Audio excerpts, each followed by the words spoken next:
자, 2부입니다. 주제는 같죠? 여성은 성폭행을 당했다. 남성은 합의한 관계였다. 이럴 때 너는 어떻게 대처할 것인가?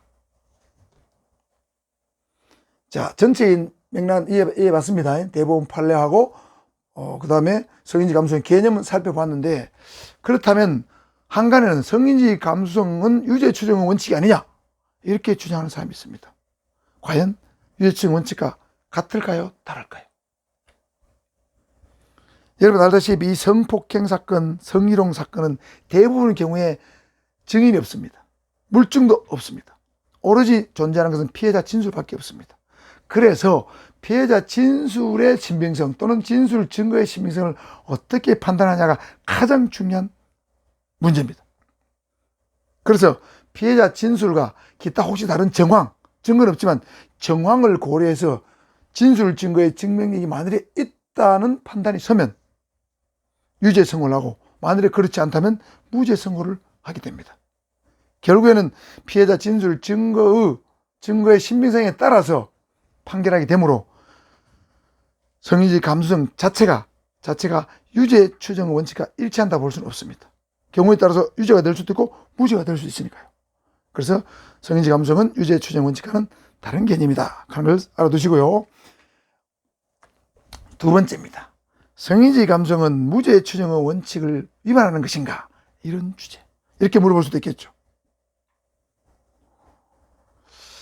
성인지 감수성 이론은 자칫하면 보기에 따라서 여성 피해자에게는 유리하고 억울한 남성 가해자를 만들 우려도 약간은 존재합니다. 그렇죠? 그 여성이 처한 개별 집장을 다 고려해서 수사하고 재판을 해주니까 어쩌면 남자 입장에서 굉장히 불리한 어떤 이론처럼 보이기도 합니다. 억울한 남성 가해자를 만들 우려가 존재하죠.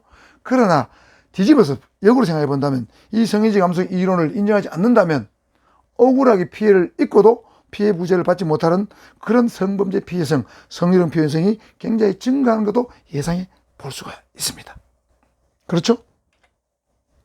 그래서 수사를 하거나 재판할 때는 성인지 감수성의 개념, 이걸 머리에 항상 염두에 두고 수사와 재판을 하면서 피해자 진술의 신빙성을 잘 판단해 봐야 됩니다.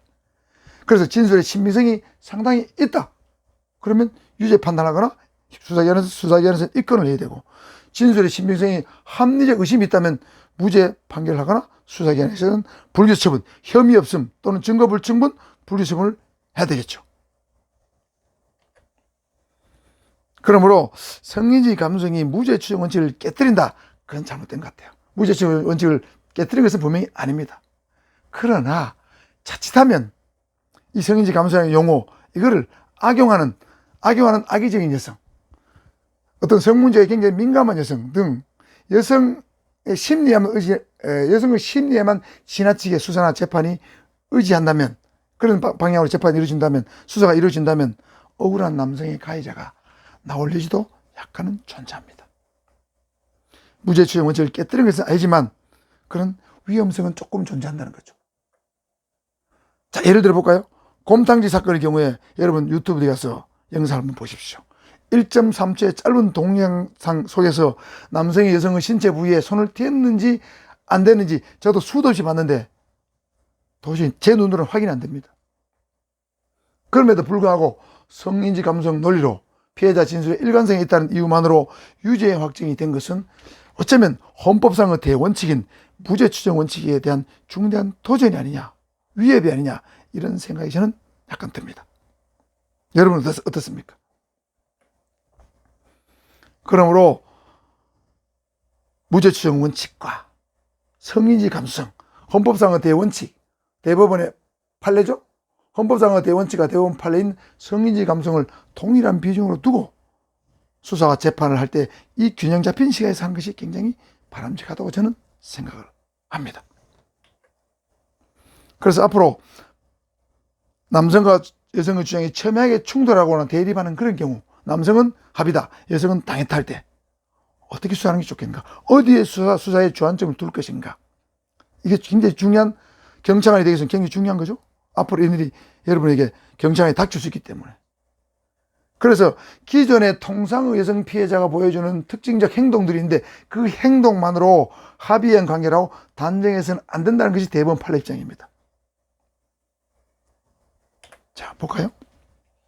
성범죄가 발생 전까지 어떤 상황, 예를 들면 상대방에 대해서 호감을 표시했다, 모텔 등지에 들어갈 때 둘이 어깨동무를 하고 자연스럽게 들어갔다, 이런 상황, 또는 모텔에 들어갔거나 어떤 숙소에 들어갔다, 그 당시 상황이 여자가 샤워를 했다, 또 모텔 그 같은 방에서 같이 술을 마셨다, 또는 담배를 피웠다, 체위의 변화가 있었다, 어떤 대화를 야한 대화를 나누었다, 이런 거. 그리고 성범죄 이후의 상황도 봐야 됩니다. 피해자가 성관계가 끝난 다음 바로 싫다는 표시를 했다 안 했다, 신고를 바로 했다 안 했다, 고소를 바로 했다 안 했다, 모텔에서 나올 때 쫓기듯이 나왔느냐, 막 도망가듯이 나왔느냐, 아니면 자연스럽게 나왔느냐, 또 피해자를 모텔에서 집까지 바래다 주었는가 안 했는가, 또는 피해자가 가해자에게 안부 문자를 보냈는가 안 보냈는가, 이런 것들도 종합적으로 다 고려해 봐야겠죠. 방금 이런 거, 호감을 표시했다, 자연스럽게 들어갔다, 샤워를 했다, 술을 마셨다, 어떤 대화를 했다, 그 다음에 바로 싫다는 표시를 안 했다, 신고를 고소를 바로 안 했다, 모텔에서 나올 때 자연스럽게 나왔다, 집까지 바래줬다, 안부 문자를 보냈다, 이런 것들은 기존 판례에서 유무죄 판단할 때 그 정도 되면은 이거는 여자가 좋아서 했다, 그렇기 때문에 남성에게 무죄 판결을 할 수 있는 유리한 근거가 되었습니다.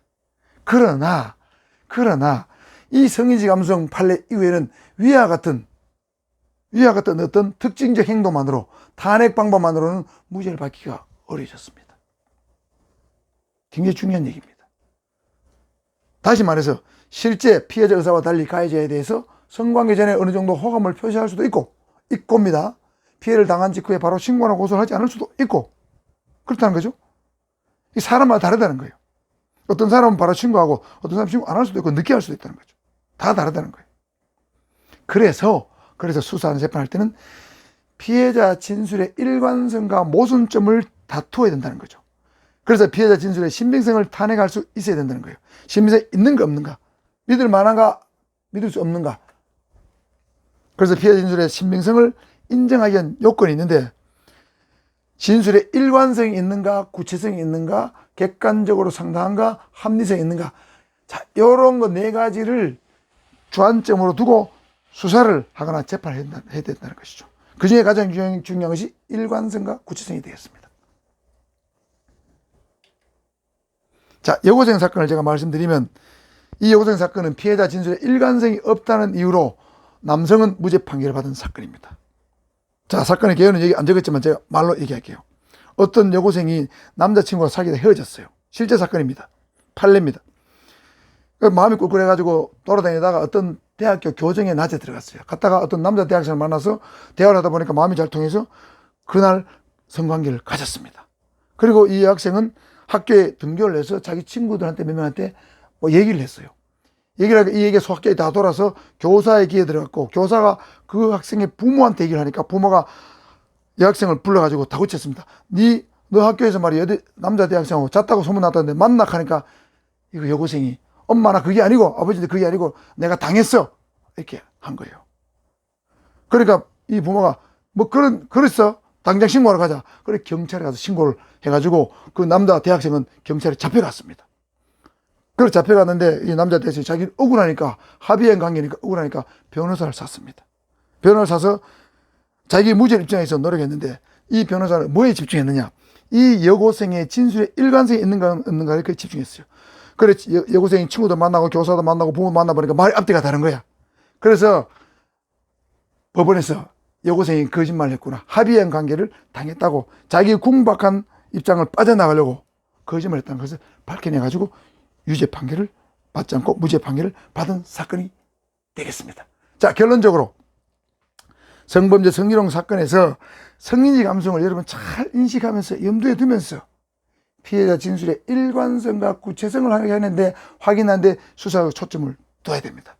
그렇게 해야만 억울한 여성 피해자도 안 나오고 억울한 남성 가해자도 나오지 않게 되는 것이죠. 이것이 바로 수사기관 또는 법원이 해야 될 의무가 아닌가 생각합니다. 자, 이상 성인지 감성의 개념, 성인지 감성에 관련된 대부분 판례, 그 다음에 피해자 진술의 일관성이 없어서 무죄 판결을 받은 사례까지 전반적으로 성인지 감성에 관한 공부를 다 해봤습니다.